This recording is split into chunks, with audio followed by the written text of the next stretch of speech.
Hey, this is Mark Henry, author of Dancing with Energy, Healing Magic, and Mysticism. Well, today I'm going to be talking a little bit about seductive spirits. And I'm not necessarily talking about sexually seductive spirits, although that can play a part. I'm really focusing on psychologically seductive spirits. And I guess the way that I'm going to define it as a seductive spirit as any non-physical entity that will try to influence your mind, body, and spirit for their own selfish reasons. And I'm going to kind of break it up into a couple of different categories to talk to you about, where these spirits fit. And unfortunately, we're talking about a fair amount of the spirits out there in the spirit world. So let's just jump right in. Okay, so the first one's going to be parasitic beings. So a parasitic being is any entity that attaches to your energy field in order to feed upon it, and it can even implant thoughts or feelings into you. They can even help create states for you to feel certain things in order for them to feed upon them. So what type of states would that be? They can instigate anger, lust, that's a big one, anxiety, and even cravings for substances. Once that they are able to do that, they can feed upon those states that you are experiencing. These entities also, because they're attached to you, like I said, can create thoughts. They can create denial in you. And I've had this experience myself where, okay, I know I'm feeling off. I know I'm not feeling right. I can't pinpoint anything that happened to cause this stress. My life is going well. I'm eating right, sleeping well. There's no reason for me to be experiencing this. And then I kind of go in and try to, inside myself, and try to come up with, perhaps a reason. And then I'll get like a denial, like, okay, there's nothing wrong with you, this is just something that happens once in a while, and blah blah blah. And while I'm hearing that, there is an incongruity between that and what my higher sense is of something not right. Call it your higher self or your guides or however you want to conceptualize it, but there's a discontinuity. There is an incongruity. If it was congruent, I would say, hey, maybe it is me. Maybe I'm just making this up. But no. But my point is that these parasitic entities will try to fight for their own survival in order to perpetuate their feeding. And with every parasite, there is a host, so you're the host. And they are getting their eat on, I guess. So that's one. That's one. Another one is, and this is also one that I've had some experiences with. I call them shadow spirit guides. We all, and you've probably seen my other videos, all have spirit guides, and they help us do various things. Hopefully they are helping you to create constructive type of realities for yourself, or offer you wisdom or guidance and things like that. However, these shadow spirit guides, and by the way, these spirit guides can come to you in various forms, but shadow spirit guides will come to you offering these types of things, but to be honest with you, they will lead you towards a dangerous or unhealthy goal. They linger, and they can pick up on your thoughts, and they may come forward and say, hey, do you want a little help with that? What would be an example of something that they would help you do? Okay, so a shadow guide may come to you, and let's say that you had a random thought about your boss. Maybe you thought your boss was attractive. The shadow spirit guide can come forth into you and say, hey, if you listen to me, we can probably do this. We can do it. I can show you a few things. I can lead you to some resources, and it'll work out, and no one will ever know. Okay. This is the type of things that they may come forth to you about, shadow spirit guides. Also, they may come, this is, by the way, this is something that some Christians would refer to as demons. I don't believe that to be so. I believe that there is a diverse amount of entities in the universe, and I know that the Bible and Judaism and Christianity many times will have pretty much Christianity would say pretty much this dichotomy. Okay, there is the good spirits, which is related to God. They're bad spirits, and that's Satan.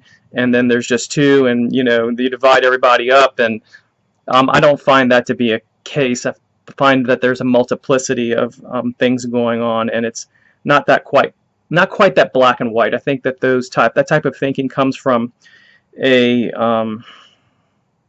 religion that tries to keep things simple for people. If you have texts that really give you instructions on how to live, and some of these texts are very old, where the biggest priority is feeding your family, trying to get along with other people, that sort of thing. It seems like that interacting with spirits was not their priority, so I think that the whole reason why this came about was just to kind of keep people maybe safe for their own good. In any case, I didn't mean to digress. So, shadow spirit guides. They for some people, they are referred to as demons, but I don't consider them demons.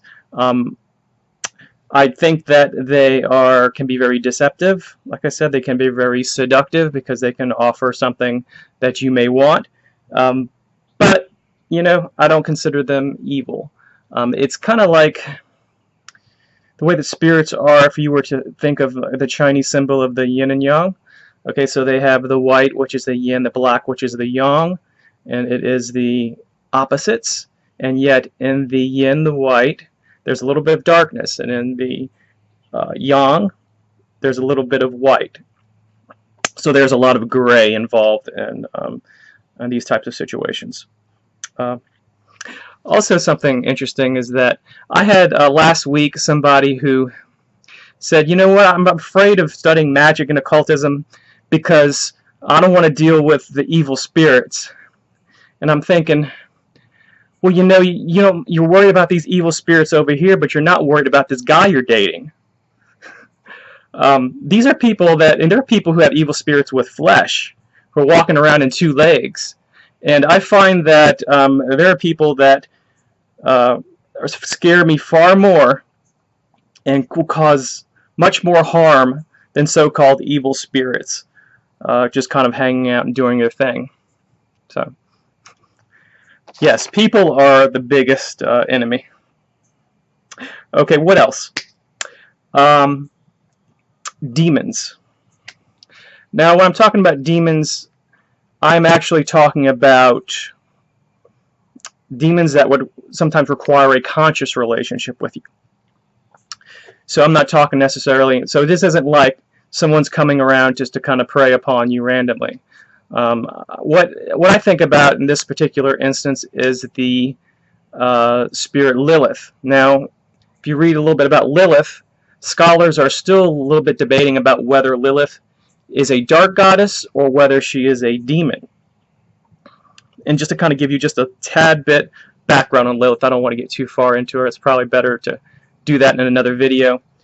Lilith was, I think it was according to the Talmud, the first wife of Adam before Eve. God gave Lilith to Adam, and they hung out, and immediately they run into a conflict. They were going to have sex, and Lilith would not be in the prone position. Adam was, according to God, Adam wanted to be on top, and Lilith was supposed to be on the bottom. But Lilith said, I'm going to be on top. I'm going to be in the superior position. So that was their first argument, and it was the argument where things started going down south for Lilith, because she basically said, I don't really want to have anything more to do with you, Adam. I'm leaving the garden. So she takes off, and then God sends 3 angels to retrieve her. and the angels, according to what I remember of the story, was passing on a message to God that, hey, Lilith, you either, and they were going to kill her if necessary. The deal was, Lilith, you either come back to Adam, or you go down this dark path. 100 of your babies are going to die. And we're talking about, I guess it was known that she was somehow turning dark, so it was going to be demon babies. So as a result of that, the mythology is that Lilith goes in the middle of the night to visit men in their dreams, and I think creates nocturnal emissions, wet dreams, and takes their sperm. Something like that. So that's the story. Now, if there are people who actually work with Lilith as an entity who don't believe that, however, they tried Lilith. If you were to try to develop a relationship with her, you probably would. It could be like a succubus type of relationship, or she could possibly teach you the arts of seduction, or the arts of having sex, or all those types of things that are the themes that she that is involved in her realm of influence. So that's basically it. By the way, if you are interested in Lilith, there are a couple books, and actually she's referred to as the Queen of Harlots. I thought that was an interesting name. Anyway, if you want to check out a couple books on Lilith, there is one called Liber Lilith by Donald Tyson. There's another one called Magic of Lilith by Baal Cadmon. I think it's getting some good reviews on Amazon. So I'll provide links to that if you're interested in it. And that's basically it. Thanks for your support. Please subscribe and like. And I'll provide some links if you want to join Patreon, get some more taste of my work. Or if you want to, if you like this video, want to buy me a cup of coffee, put the link down the bottom. So thanks for listening, and I will see you later.